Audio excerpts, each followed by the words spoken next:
আবহাওয়া মোটামুটি স্বাভাবিক থাকায় দেশের সবখানে নির্ধারিত সময়ে অনুষ্ঠিত হয় ঈদের জামাত।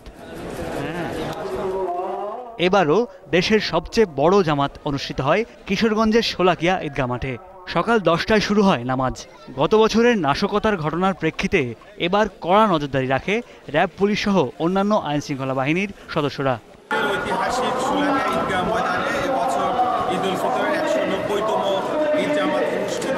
পুলিশের সহস্রাধিক সদস্য এবং বিভিন্ন নিরাপত্তা বাহিনীর সদস্য আমরা অপ্রাপ্তভাবে চেষ্টা করে যাচ্ছি যাতে ঈদে আগত ঈদগাহ আগত সকল মুসলিম এখানে ঢোকাতে পারি। লন্ডন থেকে আমি এসে এখানে শোলাকিয়া ঈদগাহে নামাজ আদায় করতে পেরে আল্লাহ রাব্বুল আলামিনের কাছে লাখ কোটি শুকরিয়া আদায় করছি। প্রত্যেকটা জায়গাতে আমাদেরকে চেক করতেছে এবং লোকগুলো সুষ্ঠুভাবে সেই প্রবেশ করতেছে।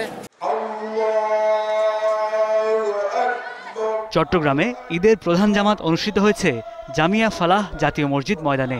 সেখানে যোগ দেন হাজারো মুসল্লি।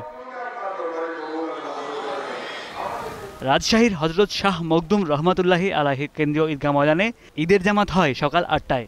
হালকা বৃষ্টি হলেও নগরীর 72টি ও জেলায় 1230টি জামাতে কোনো বিঘ্ন ঘটেনি।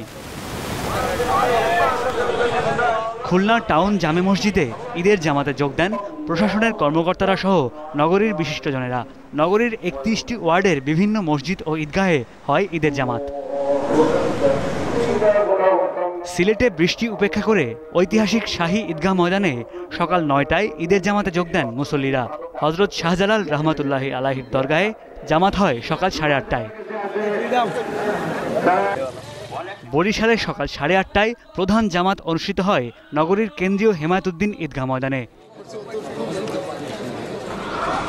কড়া নিরাপত্তার মধ্য দিয়ে রংপুর বিভাগের প্রধান ঈদ জামাত হয় নগরীর কালেক্টরেট ঈদগাহ মাঠে। ময়মনসিংহে কেন্দ্রীয় আঞ্জুমান ঈদগাহ ময়দানে ঈদের জামাতে বিভিন্ন রাজনৈতিক দলের নেতারা সহ যোগ দেন নানা পেশার মানুষ।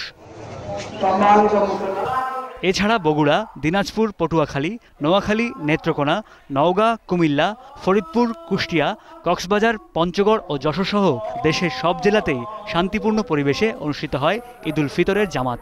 মুসলিম উম্মার শান্তি সমৃদ্ধি কামনা করে দোয়া করেন মুসল্লিরা।